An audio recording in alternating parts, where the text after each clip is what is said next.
gang, you're welcome to today's episode of Trading Tales with Sung-Suma, where we share and discuss customer vendor stories. I am super excited, guys. I missed you last week. I'm sorry.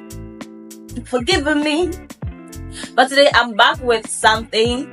I'm back with a banger. I'm back with beautiful, amazing stories. So please, if you're a vendor, if you're a customer, everyone has been a customer at some point in their life if you are not a vendor.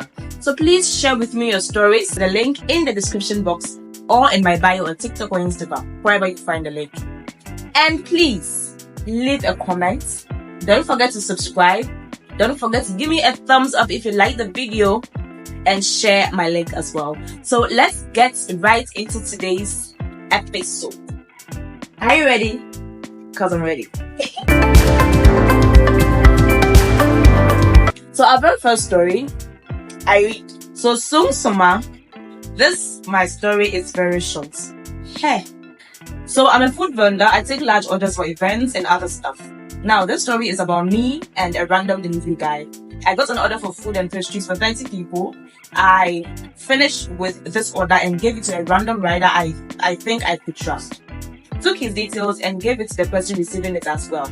After 2 hours, I got a call from the woman saying she hasn't received her food and the rider is not picking up her calls. I decided to call the rider myself. He didn't pick up the call, and he picked up the second call, and this was his response. Madam, if you don't know, God have mercy upon us. Hey. I just wanted to pay on myself at once. Hey, an order that has been paid for, that I have finished spending my money on, you were telling me you have eaten it. All in the name of you couldn't resist the aroma. So I asked him, you and who? And he said, my name is Boys. Hey, Sung-Suma, Nama Boka, let me tell you. I finally peed on myself. Why? Now it's time to call the woman after insulting the rider. This woman said she won't agree for me. I'm lying, so I should just return her money. After several negotiations, she agreed for me to return it the next day with a bunch of insults. I now have to find my means and get her money for her. Thankfully, I got it for her in the evening and sent it. Hey, sister, I cried, Papa. Like, I have been beaten because now my boka double. To date, I'm looking for that rider to knock. I'm wondering how the woman was able to save that unfortunate situation just an hour to her events. I'm sure if it was a wedding, the bride would have collapsed. Hey, I didn't say yes, no, I didn't say the riders in particular. But then in the first place, let's this one dear. In the first place, why would you ask a food vendor, madam, if you're watching this video right now? Yeah, I don't judge people though. I don't judge people, but why would you ask a food vendor give food to a random rider? I feel if you run a kind of business that involves food, pastries, drinks, or whatever it is, you have to have somebody. You need to have a rider who works specifically for you. Even if he's not employed by you or you haven't employed him, but you should have one particular rider you work with and you know his whereabouts. Because this is risky. This is food people are going to eat. And as she mentioned at the end, she doesn't know how this woman saved the events. 2 hours or 1 hour to the events and everything got messed up. So you should find people you can rely on. And if I'm a full car, I'll just take a car and take it there. You can even add your Uber fare to the price of the order. Just so some of these things don't happen. Especially for orders that have time bombs on them. It's different if someone orders something randomly. Okay, I'm on Instagram, Facebook, and I see a bag, I like it. I don't have any use for the bag, right?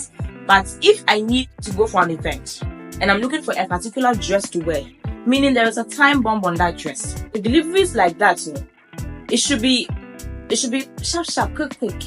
You don't have to go and trust any random person. And I think she could have also used, I'm not going to mention any brand name here because nobody paid me for an ad. But you could have used one of these rider or courier services. It looks like I just have to mention the name. Uber, Yango, Bolt, whatever. You could have used any of them so you can at least track the delivery. If it's not delivered, you can always report. But I've seen stories these days where people are having issues with these Bolt, Yango, whatever drivers, and it looks like it's not going anywhere. Anyway, Let me know what you think in the comments today. I don't want to talk much.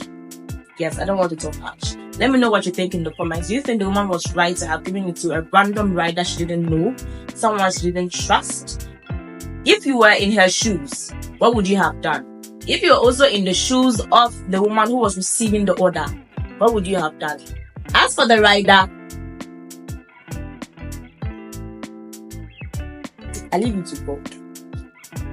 Let's go to story number 2, guys. Okay, so tell me why she had to do this to me. How can I tell? My love, please. Did I deserve that? Sung-Suma, I heard you love braiding stories. Then get ready for more. I love me some braiding stories, guys, because saloon is the arena of conference. Saloon here, everything you will hear some. I'm a braider, and as everyone else, I always try to make my clients happy so that they can come back.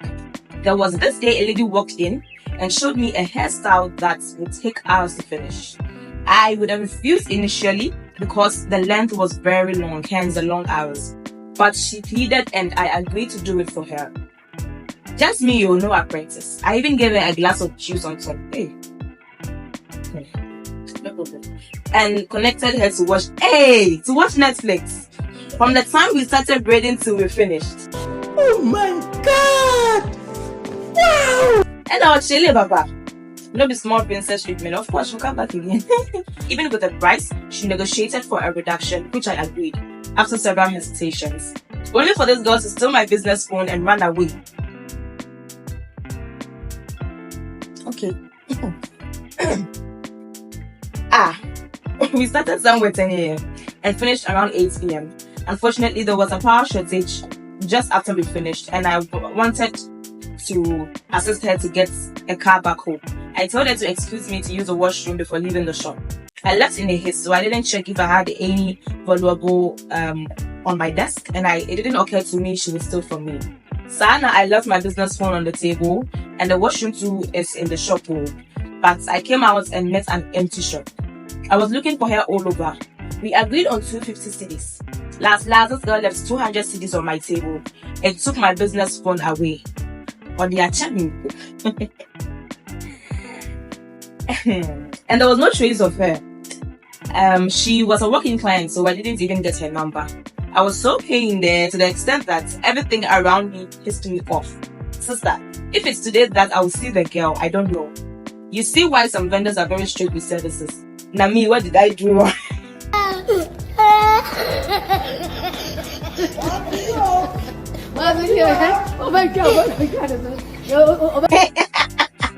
I'm sorry. You didn't do anything wrong. You didn't do anything wrong. Don't worry. I'm sorry. But I'm sorry. Now, I just want to say that some people are just wicked people, okay? Some people are wicked people. And you know, sometimes when you lose something, it's not as if you cannot replace the thing. You get it? But it's the feeling of being cheated that annoys you. It's the fact that someone had advantage of you. Because now, the service she provided, I don't think she didn't run at a loss with the service she provided.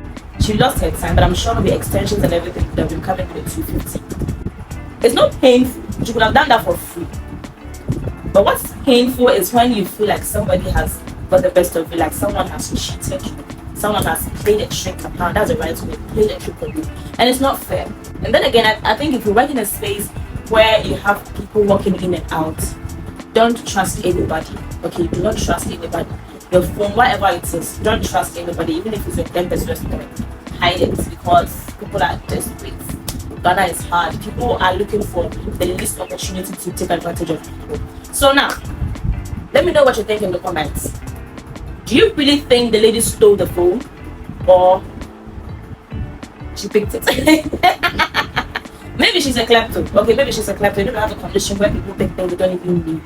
She gets it. So maybe she picked it. It's sometimes just like that. Okay, so let me know in the comments, guys, if you are the vendor, the breeder, what would you do? Here's the case. She doesn't have any detail of the lady. She paid cash, so no Momo number to track. She's a walking client, so no phone number to call. She doesn't know her from anywhere, so then probably drag her on TikTok or Instagram. Her money is gone, her phone is gone. Let me know what you think in the comments, and also let me know if you have faced anything like this in your space of business. So that's it for today, guys. I hope you enjoyed today's episode of Trading Tales with me, Sung-Suma. Now, please, let's do this. If you haven't subscribed, just subscribe. Please subscribe, give me a thumbs up, and turn on my post notifications so that anytime I post a new video, you'll be the first to see. Now, I have spotted some very consistent viewers. I want to say a very big thank you to you for always watching my video, for always commenting, for always liking. I have you in mind for my giveaway. See you same time next week. Bye.